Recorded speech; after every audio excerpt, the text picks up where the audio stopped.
እንደምን ዋላችሁ? ጤና ይስጥልን። አብሮ ይስጥልን። ደህና አሳዝን በልባኪ ንፍጣም ምንድነው? እንደዚህ ነው እንደ ፕሮግራሙ? አረ ያው ሰው ሽምግልና ለመጣ ሰው እንደዚህ ነው። ሰዓቱ ገና ነው ብለን ነው ሽምግልና የመጣን ሰዎች ነን። አትልማጭማጭብን። እሺ ችግር የለም። አሁን ልጃችሁ ለልጃችን ልንል የመጣ ነው። ሳትልማጭማጭ ቁርጡን ንገረን። በቃ ምን ችግር አለው ደግሞ? ክብር ላለው ቤተሰብ ውሰዷት። እንውሰዳት። ውሰዷት። አስጠልታለሽ ማለት ነው። አይ እንደዛ ዝም በል ጨረስኩ። አንተ እስኪ በማላት ትግባብን።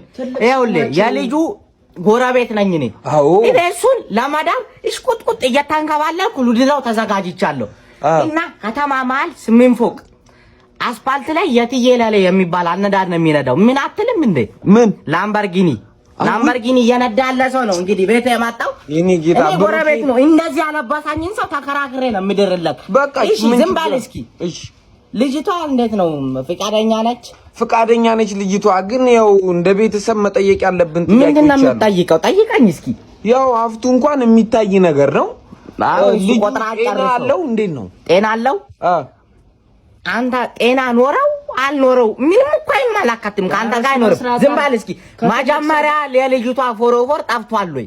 አረ ባም እንደሱ ከልጅ ልጅ የሚተላለፍ ፎሮፎራ መጀመሪያ አጥፍታ ነው ልጁ ቤት መግባት ያለባት። አረ እኔ ልጅ ጽድት ያለች ሰርግ መሀል ላይ ቅማላም ነች ልጅቷ። ሰርግ መሀል ላይ አንስታ እንደዚህ መቅማል አለባት? አረ እባክህ ዝም በል። የ50 ሚሊዮን ብር ድግስ ነው ሊደግስ የተዘጋጀው ልጁ። ዋጋን ቆፍጣን እንበል እንጂ እሱ ይሁን። አንተም አባቷ ብትሆን አሽቃጣ ነው መዳር ያለብህ። በቃ እሺ። ታስማምታል ድራት። እንዴት ነው ልጁ? ያመሻል? ሱሰኛ ነው? ምንድነው? እንዴት ነው ማለት ያመሻል ምናምን? ሰዓት እንዴት ነው? ይኸውልህ ልጁ ማታ 3 ሰዓት ይወጣል፣ ሌሊት 11 ሰዓት ይገባል። በቂ አይደለም? በቂ ነው። አረ እንደሱ አይደለም። ዝም በል አንተስ። በቂ ነው። ምንም መልስ የላቸውም። አፍታማራን። እሺ እሺ። ሌላ የምትጠይቀው እንትን አለ? ምናምን ይጠቀማል? ሱስ ያው ሺሻ ምናምን አንዳንዴ ይስባል። ችግር አለው? አረ እንደሱ አይደለም። ያው እንዴ በቃ አሁን ልጃችሁን ለልጃችን ለማለት ነው የመጣ ነው። እንዴት ነው? ፍቃደኛ ነህ አይደለም? እኔማ ፍቃደኛ በቃ ፍቃደኛ ነው።